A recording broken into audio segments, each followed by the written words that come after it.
Jemi në një transmetim të drejt për drejt të breaking. Në këto momente do të diskutojmë për tarifat, vendimet e presidentit Amerikan Donald Trump, tronditjen që shkaktoi, është një periudhë pauze aktualisht, por nga ana tjetër po aludohet apo në fakt po diskutohet për një plan në lidhje me zgjidhjen e krizës e situatës mes Rusisë dhe Ukrainës, një plan për ta ndarë Ukrainën në 3 pjesë, por sa që ndrojnë këto dhe do të mund të finalizohen. Kam kënaqësinë të kem në studio për të diskutuar gjërësisht Emilio Çikën, ekspert, profesor për marrëdhënie ndërkombëtare. Mirë se erdhët. Faleminderit për ftesën. Po ashtu Alfred Pëllumbin, ekspert për gjeopolitikën dhe marrëdhëniet ndërkombëtare. Shumë kënaqësi të kem në studio. Mirë se erdhët. Faleminderit për ftesën. Ka një pauzë për momentin, siç është bërë me dije nga Shtëpia e Bardhë në lidhje me tarifat, po shqyrtohen më shumë se 15 marrëveshje tregtare. Çfarë do të thotë kjo? Do të ketë një tërheqje? Trump ishte thjesht një fazë presioni? Jo, nuk është fazë presioni, është fazë për të shkuar në një rend të ri politik dhe ekonomik, që është fundi dhe dështimi i globalizimit dhe fillimi i një rendi të ri politik dhe ekonomik konservatorizmi. Do me thënë, Trumpi, duke parashtruar kërkesën që tarifat shumë vende t'i kenë një lloj me Amerikën, është një kërkesë e drejtë, pasi bëhet fjalë për tregti të lirë dhe të drejtë. E dyta, ai u ka propozuar disa shteteve që mund t'i bëjnë zero tarifat, dhe duke i bërë zero tarifat, ato që fitojnë janë shtresa mesme. Për të pas zhvillim ekonomia shtetet, duhet kemi një shtresë mesme të fortë, edhe një shtresë të vogël të përkrahur që mund të rezistojnë. Por besoj që Evropa do të bëjnë negociata, do të gjejnë gjuhën. Nërsa përsa i tokon me Kinën, Trumpi dihet që ka kanë edhe herën e parë në luftë tregtare të fortë me Kinën, pasi janë dy superfuqi, janë ekonomitë më të mëdha në botë, janë prodhuesit më të mëdha në botë, kanë konkurrencë me njëra tjetrën. Aty është një pikpyetje e madhe, pasi është një përplasje e fortë, sepse si qytetarët amerikanë kanë nevojë për prodhimin kines, ashtu edhe kinezët kanë nevojë që çesin mallrat e tyre. Pra janë dy palët që kanë interesa të ndërthurura.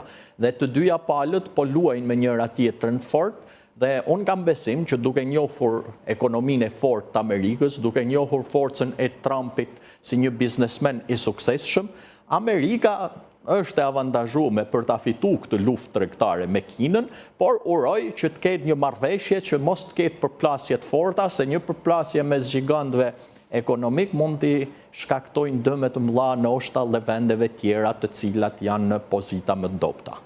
Zoti Çika, si e shihni uqasjen e Trump dhe a lidhet kjo pauzë edhe me protestat që nisën në Shtetet e Bashkuara të Amerikës, diskutimet, debatet edhe në nivel të ekspertëve të njohur në nivel botror, të ekonomisë, të financave për këtë luftë tregtare në nivel global, për një krizë, recesion të mundshëm? A ishte kjo arsyeja, një tërheqje, një pauzë të Trump, pra edhe reagimi i elektoratit që e votoi për ta bërë Amerikën të parën? Para të parë ka qenë është dhe reagimi i brendshëm, duhet thënë, por edhe reagimi i ekspertëve dhe i atyre që janë institucioneve financiare ndërkombëtare apo edhe institucioneve kreditdhënëse ndërkombëtare, të cilat kanë bërë një të paktën sugjerimet e tyre kundrejt presidentit Trump.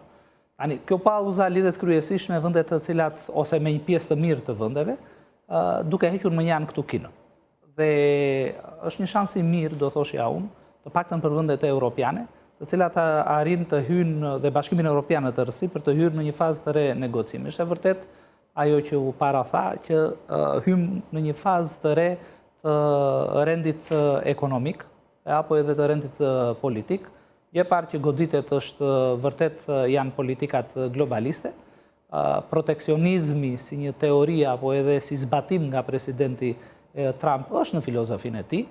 Qartazi nëpërmjet tarifave apo edhe rëndësisë që jep nëpërmjet vendosjes së këtyre tarifave apo edhe politikave të tjera ekonomike, çon në atë që është rritja e prodhimit të brendshëm, investimi brenda në Shtetet e Bashkuara të Amerikës, rijetëzimi, do thoshja, i industrisë amerikane të rënd, por nga ana tjetër duhet parë edhe në atë që është qasja me gjëra apo globale apo edhe sepse tarifat janë në rang global, duhet thënë, pra janë për të gjithë vendet ose për pjesën më të madhe të vendeve të botës.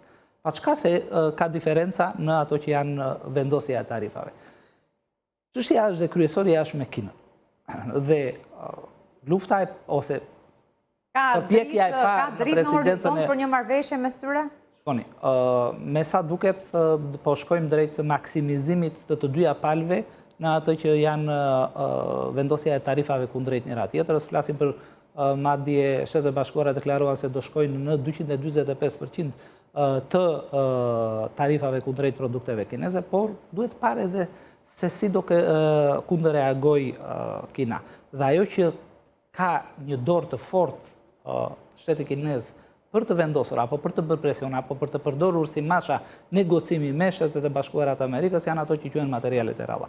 Që janë një grup 17 elementesh, apo produktesh të cilat Kina ka 61% të prodhimit botror dhe 92% të përpunimit të tyre. Dhe Shtetet e Bashkuara të Amerikës nuk kanë arritur deri më sot që të shfrytëzojnë apo të prodhojnë apo të nëpërmjet minjerave të tyre të nxjerrin nga në tokën e Shteteve të Bashkuara të Amerikës. Dhe këtu e theksoj lidhet dhe marrëveshja me Ukrainën, ajo e cila ka kërkuar Shtetet e Bashkuara të Amerikës. Flitet pikërisht për ato që janë depozitat e këtyre materialeve dhe në Ukrainë. Ukraina është vendi i dytë në rang global. Pra nëse do të nënshkruante këtë marrëveshje të synuar me Zelenskin, me presidentin e Ukrainës, nuk do t'i duhej më Kina? Sigurisht është një ndihmë shumë e madhe, apo është edhe një, do thoshja, një zbutje e presionit nga pala kineze, por kjo nuk lidhet vetëm me këtë. Ky është një aspekt shumë i rëndësishëm i presionit kinez, do thoshja, por nga ana tjetër duhet thënë që në 2024, viti 2024, ka qenë viti ku Shtetet e Bashkuara të Amerikës kanë importuar trefishin e produkteve nga Kina dhe ndërkohë që Kina ka importuar nga Shtetet e Bashkuara të Amerikës trefish më pak, që do të thotë raporti ka qenë 3-1 e parë kjo. E dyta, ajo që duhet të, apo që kërkon presidenti i Shtetet e Bashkuara të Amerikës është rikthimi i investimeve të kompanive amerikane të cilat tashmë prodhojnë jashtë Shteteve të Bashkuara të Amerikës, apo një pjesë e mirë e tyre janë hapin vende pune të reja në shtete siç janë Kina apo siç është edhe India.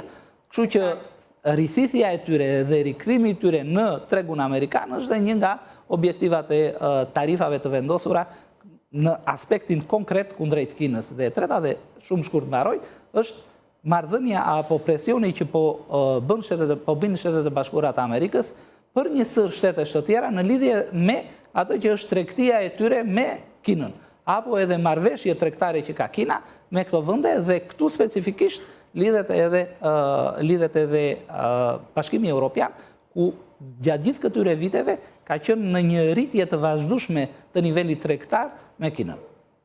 Do të marrë fund shpejt kjo lufta tregtare në nivel global që ka provokuar Trump me tarifat? Do ketë marrëveshje, dhe unë besoj që nuk do të ketë marrëveshje negative, por do ketë marrëveshje pozitive dhe do ketë ndryshime pozitive. Kuptohet që pak më favorizuar se tjerat do jetë SBA-ja, por ajo që është e rëndësishme është që do të përfunojnë një kohë e globalizmit, e cila i ka krijuar ekonomisë globale kohët e fundit shumë probleme, dhe do fillojë një epokë e re e ekonomisë së lirë dhe të drejtë të tregut dhe ajo ideologjike konservatore. Besoj që do ketë marrëveshje dhe besoj që nuk do zgjasin shumë, dhe shpresojnë që vendet e nivelit të varfër, të cilat janë ato që goditën më shumë, pas tyre marrëveshjeve të mos kenë probleme. Dhe unë kam besim që nuk do kenë dhe besoj që së shpejti do ketë një marrëveshje. Ndërkohë, duat ndalen pak edhe tek pritshmëritë apo diskutimet që po bëhen në lidhje me zgjidhjen e konfliktit, luftës së Rusisë dhe Ukrainës, është diskutuar prej kohësh, në fakt